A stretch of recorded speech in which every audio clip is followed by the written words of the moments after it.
The Misadventures of Searching for Mr. Wright. That reminds me of something my ex loved to do. I forced a smile, but inside I wanted to scream. This was the 5th time I heard my date, a guy named Brad, talk about his ex. I see. Well, fishing's something I would love to go out and do. Maybe. I worry that it might remind me of what Nathan liked, and I stood up, shaking my head. Listen, I'm flattered at how much I'm like your ex, but I'd prefer it if we just cut things here. Brad looked at me completely shocked. I thought we were going bowling. We'll have to rain check, I muttered, barely audible enough for him to hear. I made an excuse to get out of there, and once I was back in my car, I blocked Brad. I did not want to hear about a guy's ex all night. Dating was such a pain. I thought that after coming out as gay, things would be easier, but it seems like my search for Mr. Wright was still going on. Oh well, at least I didn't waste my entire night. With a sigh, I started the car, heading back to my apartment to give my best friend Kayden the play-by-play, which I knew he would request as soon as I walked in. 2 days later. Give him a chance, will you? I glanced up at Kayden, who chewed some gum and blew bubbles. I shrugged, looking at the guy on the screen. He was attractive. His name was Nick, and he also loved fishing and sports. The guy was also a sucker for the latest romantic comedies, a total match. All right, I will. Kayden patted me on the back and then smiled. Attaboy. I swear, sometimes it felt like Kayden was the one dating and not me. With a smile, I got ready and headed to the hamburger place. So far, so good. I waited, and 10 minutes later, a guy showed up. For a second, I was taken aback. This couldn't be him, was it? The photos were so off. I expected a 6-foot-tall Adonis with slightly olive skin and dark brown hair. Instead, the guy was shorter than I was, with a pimpled face and dirty blonde hair. He looked around, and I gripped the table. Please don't be him, please don't be him. Fate was not listening to my pleas, and soon the man whom I knew as Nick walked over. You're Brendan, right? He asked. Yes, I coughed out. Nick? He nodded. Sure am. You look different from your pictures, way different. Nick ran a hand through his hair and grinned sheepishly. Yeah, sorry, I've had trouble scoring dates with guys because of my looks. Gee, I wonder why. I kept the comments to myself, but felt very viscerally uncomfortable as Nick settled next to me. At least he didn't lie about what we had in common, which made conversation all right. Except he had arguably the worst voice I'd ever heard. He sounded like what the nerd emoji would sound like if you could imagine it. I nodded and listened, praying that maybe there was some common ground. Nick was passionate at least. I like guys who are passionate about what they enjoyed. I thought we could work through his lies. That was until food showed up.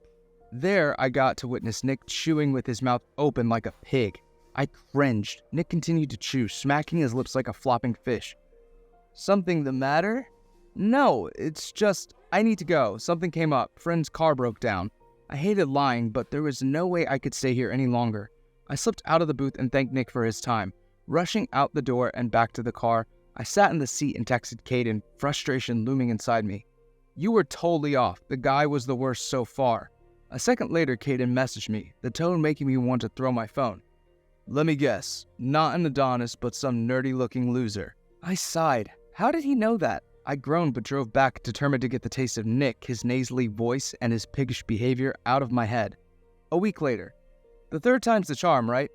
I pulled up to the rodeo's dinner and stepped inside. The place had a lively feel to it, different from the last places. In the corner, I saw a man with brown hair, hazel eyes, and glasses looking down at his phone. I think that's Dustin. He didn't look up, which meant I had to make my entrance. I walked over and Dustin glanced up. Oh, you're Brendan, right? Sure am. Dustin? He nodded. Correct. You're, quite handsome. Thanks. You too. Dustin was a bit of a variance from my type, but I decided to humor him and see if we connected. He did like fishing. As I sat down, Dustin looked down at his phone. Why is he so glued to his phone? I cleared my throat and Dustin looked up. Something the matter? No, it's just, why are you on your phone? Is there a problem? Yes, we're only on a date, anger reverberated through me, but I tried to calm down with a sigh. He closed his phone. Fine, let's talk. Somehow with that, everything became even more awkward. Dustin only gave one-word replies and seemed much more interested in what was on his phone. I discovered the guy was playing Fortnite at one point when he got up to flag down a waitress. Wait, he was here just playing games on a date? No, I was not doing this. I'd love to game, but he paid more attention to his game than me. Excuse me, I have to go, Dustin mumbled before stomping out of there. I sat at the booth contemplating if I wanted to stay. The 5 minutes turned into 30, and I was getting pissed. I'm done. I got up, paid the bill, and hightailed it out of there. If he wanted to ghost, then so be it. I didn't want to waste my time here anyway. 2 weeks later. So, you're going to the club? I nodded. Yep, that's the plan. At least, that was what Harrison texted me. He said he could pick me up. Normally, I didn't like that, but he seemed sweet at least. Kayden nodded, patting me on the back. You got this, King. Thanks, I need your luck. Don't worry, I will channel my riz with women into you, he joked. I rolled my eyes. Kayden found a girlfriend about a week ago. They were going strong, and he seemed happy, which made my quest for Mr. Wright that much more important. The doorbell rang, and I waved goodbye to Kayden before heading out. Opening the door, a man with brown hair, brown eyes, and a muscular build greeted me. He wore a flannel shirt and pants, and on his feet were 2 cowboy boots. It was an interesting choice of attire, but then again, it was the club. We were there to mingle. Good evening, I said. Howdy. Ready to go? Sure, I replied with enthusiasm. We got to his car, which was a big old truck. As we got in, Harrison drove away from the complex, and soon we were on the highway. Except we weren't going to the club. We were going to the fairgrounds? What's this? I asked. I figured we could do something a bit different. Maybe check out the tractor pool. Oh, sure, I replied, a mix of disappointment and relief washing over me. Sure, going to the club was nice, but I suppose a tractor pool would be all right. We got there and immediately everything changed. Harrison was talking to other cowboys and not me. I was supposed to be his date. Then came the tractor pool. It was not my seat, and frankly I was bored. Harrison got into it, but I found myself checking my watch, desperate to go home. All right, who wants to ride the bull? The announcer cried out. Harrison immediately grabbed my hand and raised it. Hey, what? Come on now. Wouldn't that be fun? I bet you'll give the whole crowd a good show. Anger resonated through me and I sighed. Fine, just the bull. Riding the bull ended up being the worst thing ever. It flung me around and what was in my stomach soon came out by the time I was done. The crowd cheered and Harrison watched, but I hated this. He lied to me and I was supposed to sit here and take it. After Harrison walked over. You did a mighty fine job riding there, partner. It was smart of me to message you. I'm sorry, but I'm not feeling good. I need to go, I said, running away from Harrison before he could throw me into other stuff. Hiding behind a porta potty, I called Kayden, who saved me from more of the cowboy's antics. I take it didn't go well, Kayden said as I got into the car. With an icy glare, I sighed. He tried to get me to ride a bull, Kayden, and this is not where I wanted to go. All I wanted was to have some drinks at the club, but I guess that was out of the question for a cowboy like him. A week later, another date. At least this time it was at the club. Twiddling my fingers on the counter, I waited for Cody to come in. A moment later he did, and I caught myself staring for a little longer than expected. Damn, he was hot. Blonde hair, smoldering green eyes, and an athletic build. I had a good feeling about this, until I saw the woman next to him. Women came to the club all the time, but she stood close to him. Cody approached me, and so did the other blonde. Hey there, Brendan? Yes, Cody? Of course. Say, my friend Cara wanted to tag along tonight. Said she was meeting with some friends. And I want to support my gay bestie. I wanted to vomit. This might have been the most cringe-inducing date I've been on. Still, maybe I should at least hear him out. Have a seat. Let's get some drinks. I ordered for myself and Cody got his. Cara also ordered her drinks and didn't leave. Weren't you meeting friends? I asked, hoping she took the hint. Yeah, but they're not here yet. Ugh, you two are so cute. I've always wanted my bestie to find a man that treats him well. Thanks. We're supposed to be on a date, so if you don't mind. Oh my gosh, I'm so sorry, she cried out. I'll, stay in the corner. I prayed that she would, but sadly my prayers weren't answered. Every conversation somehow involved her, not to mention she fetishized us so badly, asking when we were going to kiss, if any. This was so awkward. After my first drink, I stood up flashing a smile. I'm happy to have met you tonight, Cody, but I can't do this. Why not? He asked innocently. It's her, I muttered, pointing to her, her eyes widened with surprise. But I'm the bestie. I thought that, yes, and most normal people go on dates alone. Listen, if you were there to tag along and be a third wheel, you should have just said it. I struggled to keep it together. All I felt was anger and frustration. I dealt with this when I tried to date women, and now I'm dealing it with dating guys, and it somehow feels even more insufferable. I stormed out of there, wondering just how much more of this I could take. Probably not a ton. A month later. Dating was beginning to wear on me, but Kayden told me to at least try again. Gabe was his name, and we met at the bookstore. When I got there, I saw a man in his 30s looking up, black hair, dark blue eyes, glasses, and an Argyle sweater. Okay, better than the other one, and no sign of any third wheels in sight.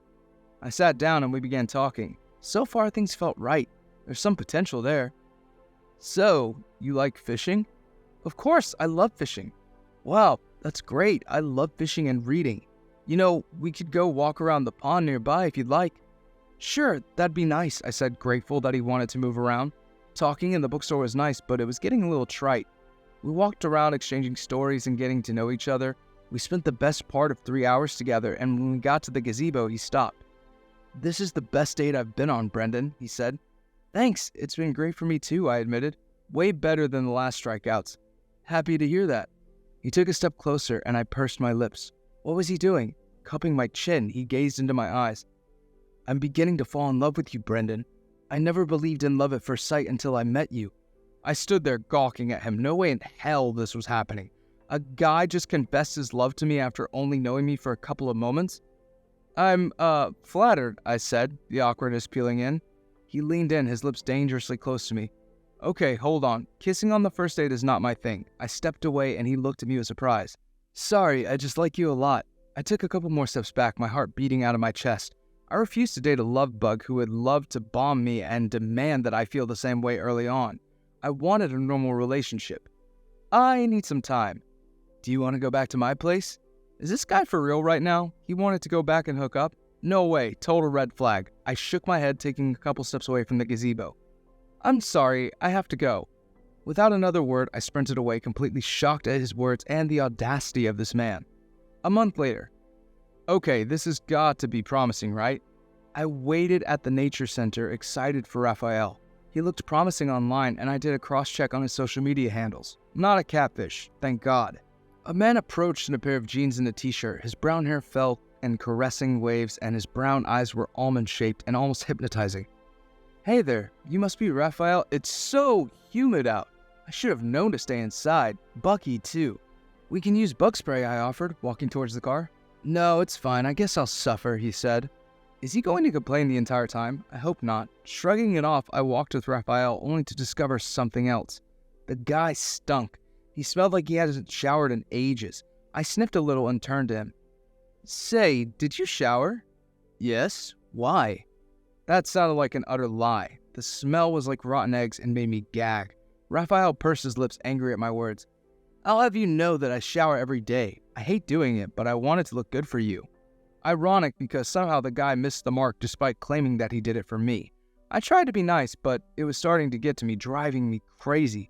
The date did not get better. All he did was whine. It became utterly exhausting. What was supposed to be a long date was cut short. I could not stand it any longer. I'm sorry, but I have to be somewhere. Gotta check on my dog. Alright, I had a decent time, I guess. Next time, let's pick a better place. I doubt even if I chose heaven on earth, the guy would be happy. I went back to the car and closed the door, resting my head in my hands. Another failed date. This was driving me crazy. A month later. I was about to give up. Every guy was a total flop. It felt like it was worse than when I duped myself into believing I was straight and dated girls. Come on, give it a couple of days. No, I'm about to give up. Mr. Wright is not out there, I muttered. I hovered the mouse over the link to deactivate my account when a message came in. Part of me wanted to ignore it, but something called out to me. Fine, I guess I'll look and see who messaged me. I opened my inbox and read the messages from a guy named Calvin. Wow, he wasn't just trying to get pictures from me or get in my pants. He seemed charming and sweet and really nice. This had to be a trap. Calvin offered to meet up for coffee tomorrow and I hesitated. Kayden sighed, shaking his head. Come on, Brendan, this might be the one. And what if it's not? Then I'll delete your account and you can go back to your singles life, he uttered. I knew Kayden wouldn't get off my back until I gave him a chance, so I did. The next day. We met up for coffee and to my surprise it went incredibly well. Calvin was 30 with brown hair, brown eyes, and a muscular build. He wore a casual suit that accentuated his form, but he was very approachable. We sat down for coffee and talked about fishing. Calvin loved fishing, maybe as much as I did. I listened intently, sharing stories of the catches that I had. By the time I looked at my phone again, it was already evening. I looked up and Calvin smiled. Seems like time passed on by. Yeah, I didn't realize it. Must have been a good date then, he teased with a smile. I think so, I finally admitted. Calvin was so perfect. No unseemly habits, didn't complain all the time, and didn't try to hook up with me on the first date. Well, I would love to do this again. Maybe we can go to the marina and fish together. Sure, I would love that, I finally replied, awestruck that I had such a pleasant experience. We shared a hug, then left. Calvin texted me when I got back, saying that he had an amazing time. I ignored the message, torn about pursuing it. For once, things seemed to be going so well. Could this be the man of my dreams? Kayden walked in and saw me on my phone. He sat down and I gave him the play-by-play, happy to hear that it was a better date. I don't know if I should pursue it. Maybe I'm moving too fast? No way. I think you're doing the right thing, Brendan. It sounds like this could be the Mr. Right you're looking for. I nodded, smiling. Maybe you're right. I texted Calvin, telling him I would love to meet up to go to the marina. He said it was a date, and on Friday we met up again to go fishing. It was an incredible time. We shared stories about each other and drew closer. At the end of the night, when we got to the car, Calvin stood there. You know, I was worried about pursuing this, Brendan. Why's that? I asked, my heart racing. Because I've dealt with so many terrible people in the dating world that finding the right person is just refreshing, you know? I nodded. It is. Calvin was the Mr. Right I'd been looking for all along. The two of us leaned in, sharing a soft, chaste kiss. After he pulled back, he smiled. So, free for another date?